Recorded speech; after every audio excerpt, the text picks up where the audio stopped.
Hello, today I'd like to talk to you about simplifying square roots. Before getting into that discussion, I'd like to discuss a couple items. First thing, some terminology. Here we have what's called square root of 9. This symbol here is called the radical symbol, and the number underneath the radical symbol is called the radicand.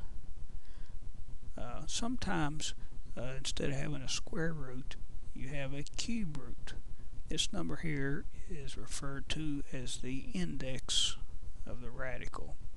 A square root is asking for what number times itself gives you 9. A cube root is asking yourself, well, you multiply 3 times to get the radicand. A rule that we'll need to use is called the product rule for radicals for simplifying them. What it says is the square root of a times b equals square root of a times square root of b. We'll use that when we're simplifying radicals. And one last item, you'll find it very useful to have a list of perfect squares numbers available when you're simplifying radicals. You can write it on an index card or a piece of paper.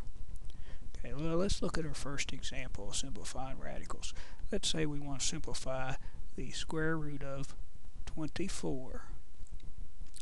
Well, what you want to do is look at this list of perfect squares and find the biggest perfect square factor of 24, or what's the biggest number on this list that will divide into 24 with a remainder of 0.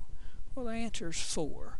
4 will go into 24 6 times, and so you want to take 24 and break it into two factors. One's a perfect square and the other factor is 6. And now we can use the product rule here and rewrite this as the square root of 4 times the square root of 6.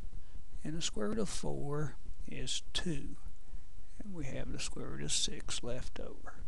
I'd like to look at a second example with you. Let's say we want to simplify the square root of 75. Well, we can take 75. We want to find the biggest perfect square factor of 75, or what number on this list will go into 75 with a remainder of 0? Well, the answer is 25. 25 will go into 75 3 times. So we can take our 75 and break it up into 25 times 3. And we can write that using the product rule as square root of 25 times the square root of 3. And the square root of 25 is 5, and that leaves us with square root of 3. Over time, you may leave out this step here and just go right to the answer.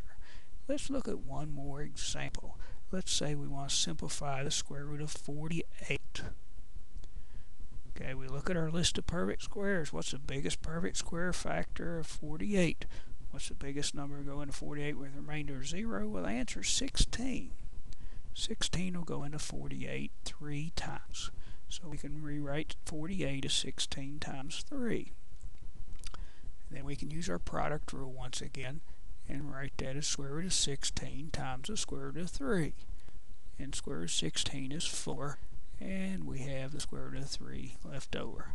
Well, I hope this helps. Bye.